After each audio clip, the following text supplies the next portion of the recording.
What else are the Hebrews? From that word, you are as a spiritual Hebrew. In the original word, here's another verse where it appears, and you wouldn't necessarily see it in the English.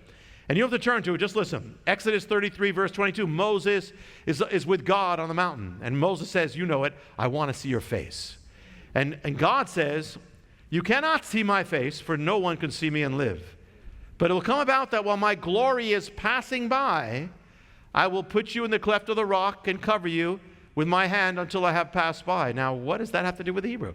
Well, when it says, God says, my glory will pass by and I will pass by, the word is avar, Hebrew. What does that mean? What's a Hebrew? It's someone who passes by. Okay. What does that have to do with you? Abraham was the first Hebrew, and he's someone who passed by. What does it mean? When he came into the promised land, he didn't have a house. He had a tent. He was a tent guy. He camped out. Moses was camping out. And he was one who dwelt in tents. When the Hebrews came out of Egypt and they went in the wilderness, they weren't living in houses, they were living in tents. What does that mean? That you are a spiritual Hebrew, meaning this world is not your home. You are a camper, you are a tent dweller, and you know it. If you get too attached here, that's where you lose your power. But you are a passerby. You know that my home is not here. I'm a Hebrew. That's not my home. My home is there. I am here on assignment. I am here on passing through. It is temporary. I am not of the world. I am in the world. I am not of the world. I am to the world, but I am not of it.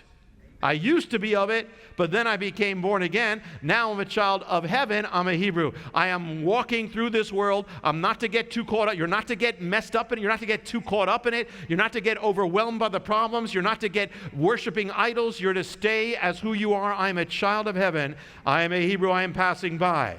Messiah said, foxes have holes. I don't have anything here. Some people, their main thrust is how much you can get here. God does bless, but that's not what it's about.